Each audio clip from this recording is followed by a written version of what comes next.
Welcome back to my channel. ಇದು Anushka login Kannada. ನಾನು ನಿಮ್ಮ ಪ್ರೀತಿಯ ಮನು ಮಂಜುನಾಥ್. ಸೊ ನೀವು ನೋಡ್ತಾ ಇರ್ಬೋದು, ಇವತ್ತು ಯಾವುದಪ್ಪ ರೆಸಿಪಿ ಮಾಡ್ತಾಯಿದ್ದೀನಿ ಅಂತಂದರೆ, ಮಕ್ಕಳಿಗೆ ದೊಡ್ಡವ್ರಿಗೆ ತುಂಬ ಯೂಸ್ಫುಲ್ ಆಗಿರುವಂಥ ರೆಸಿಪಿ ಅಂತಂದರೆ ನಾಟಿ ಏಡಿ ಸಾಂಬಾರು. ತುಂಬಾ ಟೇಸ್ಟಿಯಾಗಿರುತ್ತೆ. ಸೊ ತುಂಬಾ ಒಳ್ಳೆಯದ ಆರೋಗ್ಯಕರವಾದಂಥ ರೆಸಿಪಿ ಅಂತಲೇ ಹೇಳ್ಬೋದು. ಸೊ ಬನ್ನಿ ಯಾವ ರೀತಿ ಮಾಡೋದು, ಏನೇನು ಬೇಕು ಅಂತ ಕಂಪ್ಲೀಟಾಗಿ ಈ ವಿಡಿಯೋದಲ್ಲಿ ನೋಡ್ಕೊಂಬರೋಣ. ಸೊ ಅದಕ್ಕಿಂತ ಮುಂಚೆ ಇನ್ನೂ ನನ್ನ ಚಾನಲ್ಗೆ ಯಾರಾದರೂ ಸಬ್ಸ್ಕ್ರೈಬ್ ಆಗಿಲ್ಲ ಅಂತಂದರೆ ಸೊ ಹೋಗಿ ಮೊದಲನೇದಾಗಿ ಸಬ್ಸ್ಕ್ರೈಬ್ ಆಗಿ ಬಂದುಬಿಡಿ. ಮೊದಲಿಗೆ ಮಸಾಲೆನೆಲ್ಲ ರೆಡಿ ಮಾಡ್ಕೊಂಬಿಡೋಣ.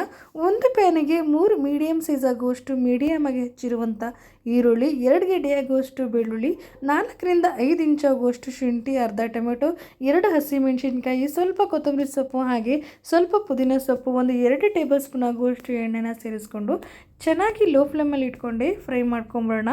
ನಂತರ 4 ರಿಂದ 5 ಪೀಸ್ ಆಗುವಷ್ಟು ಚಕ್ಕೆ, ಹಾಗೆ 3 ರಿಂದ 4 ಲವಂಗನ ಸೇರಿಸ್ಕೊಂಡು ಸೊ ಇದನ್ನು ಕೂಡ ಫ್ರೈ ಮಾಡಿಕೊಂಡು ಕೂಲ್ ಆಗೋದಕ್ಕೆ ಬಿಟ್ಬಿಡೋಣ.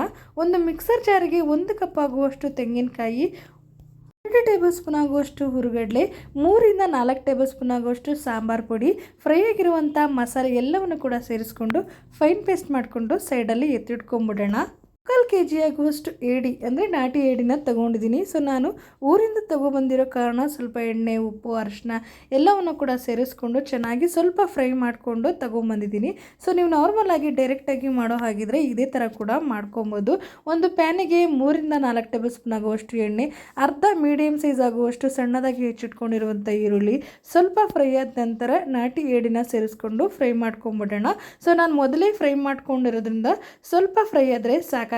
ಸೊ ನೀವು ಡೈರೆಕ್ಟಾಗಿ ಕೂಡ ಇದೇ ಥರ ಕೂಡ ಫ್ರೈ ಮಾಡ್ಕೊಬೋದು. ಸೊ ಇದು ಸ್ವಲ್ಪ ಫ್ರೈ ಆದ ನಂತರ 1/4 ಟೇಬಲ್ ಸ್ಪೂನ್ ಆಗುವಷ್ಟು ಅರಿಶಿನ, 1.5 ಟೇಬಲ್ ಸ್ಪೂನ್ ಆಗುವಷ್ಟು ಧನಿಯಾ ಪುಡಿ, 1 ಟೇಬಲ್ ಸ್ಪೂನ್ ಆಗುವಷ್ಟು ಜೀರಿಗೆ ಪುಡಿನ ಸೇರಿಸ್ಕೊಂಡು ಚೆನ್ನಾಗಿ ಅದಕ್ಕೂ ಹೊಂದ್ಕೊಳ್ಳೋ ಥರ ಒಂದು ಮಿಕ್ಸ್ ಕೊಡ್ಕೊಂಬಿಡೋಣ. ಸೊ ಈ ರೆಸಿಪಿ ಬಂದು ತುಂಬಾ ಹೆಲ್ತಿ ಫುಡ್ ಅಂತಲೇ ಹೇಳ್ಬೋದು. ಮಕ್ಕಳಿಗಾಗಿರ್ಬೋದು, ದೊಡ್ಡವ್ರಿಗಾಗಿರ್ಬೋದು, ಕೆಮ್ಮಿಗಂತೂ ತುಂಬಾ ಒಳ್ಳೆ ಹೆಲ್ತಿ ಫುಡ್ ಅಂತಲೇ ಹೇಳ್ಬೋದು.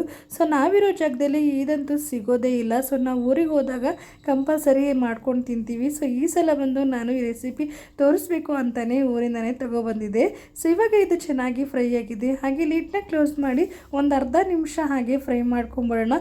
ಸೊ ಕಂಪ್ಲೀಟಾಗಿ ಇದು ಎಣ್ಣೆ ಬಿಡೋವರೆಗೂ ಫ್ರೈ ಆಗಿದೆ. ಸೊ ನಂತರ ನಾನಿಲ್ಲಿ ಫೈನ್ ಪೇಸ್ಟ್ ಮಾಡ್ಕೊಂಡು ಬಂದಿರುವಂಥ ಮಸಾಲೆ ಹಾಗೆ ಮಸಾಲೆ ನೀರನ್ನ ಸೇರಿಸ್ಕೊಂಡು ನಮ್ಮ ಸಾಂಬಾರಿಗೆ ತಕ್ಕಂತೆ ಅನುಗುಣವಾಗಿ ನೀರನ್ನು ಸೇರಿಸ್ಕೊಳ್ಳೋಣ. ಸೊ ನನಗೆ ಬಂದು ನಾನು ಮುದ್ದೆಗೆ ಮಾಡ್ಕೊತಾ ಇದ್ದೀನಿ. ಸೊ ನನಗೆ ಸಾಂಬಾರು ಕನ್ಸಿಸ್ಟೆನ್ಸಿ ಆದರೆ ಸಾಕಾಗುತ್ತೆ. ಸೊ ನೀವು ಇದು ಚಪಾತಿ ಕೂಡ ಮಾಡ್ಕೊಬೋದು, ಅಕ್ಕಿ ರೊಟ್ಟಿಗೂ ಕೂಡ ಮಾಡ್ಕೊಬೋದು, ಪರೋಟಾಗೂ ಕೂಡ ಮಾಡ್ಕೊಬೋದು. ಇದ್ರ ಪರ್ಫೆಕ್ಟ್ ಕಾಂಬಿನೇಷನ್ ಅಂತ ಮುದ್ದೆ ಅಂತಲೇ ಹೇಳ್ಬೋದು. ಸೊ ಹಾಗಾಗಿ ನಾನು ಕೂಡ ಮುದ್ದೆನ ಮಾಡ್ಕೊಂಡಿದ್ದೆ. ಸೊ ಇವಾಗ ನಾನಿಲ್ಲಿ ಸ್ವಲ್ಪ ಉಪ್ಪನ್ನ ಸೇರಿಸ್ಕೊಂಡು ಹಾಗೆ ಒಂದು ಮಿಕ್ಸ್ ಕೊಟ್ಕೊಂಡು ಕುದಿ ಬರೆಸ್ಕೊಂಬಿಡೋಣ. ಸೊ ಇವಾಗ ನೀವು ಈಗಲೇ ಕೂಡ ನೋಡ್ಕೊಬೋದು, ನೀವು ಉಪ್ಪು ಖಾರ ಕಡಿಮೆ ಇದ್ದರೆ ಕೂಡ ಸೇರಿಸ್ಕೊಬೋದು.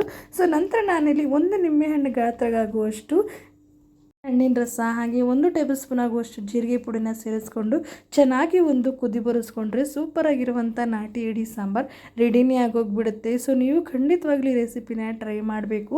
ಸೊ ನಿಮಗೆ ಈ ವಿಡಿಯೋ ಸ್ವಲ್ಪನಾದರೂ ಇಷ್ಟ ಆಗಿದೆ ಹಾಗೆ ಯೂಸ್ಫುಲ್ ಆಗಿದೆ ಅನ್ನೋರಿದ್ರೆ ನಿಮ್ಮ ಫ್ಯಾಮಿಲಿ ಫ್ರೆಂಡ್ಸ್ಗೆಲ್ಲ ಶೇರ್ ಮಾಡಿ. ಸೊ ಮೊದಲನೇದಾಗಿ ನನ್ನ ಚಾನಲ್ಗೆ ಯಾರಾದರೂ ಸಬ್ಸ್ಕ್ರೈಬ್ ಆಗಿಲ್ಲ ಅಂತಂದರೆ ಹಾಗೆ ಸಬ್ಸ್ಕ್ರೈಬ್ ಆಗಿಬಿಟ್ಟು ಜೊತೆಗೆ ಒಂದು ಲೈಕ್ ಮಾಡಿ.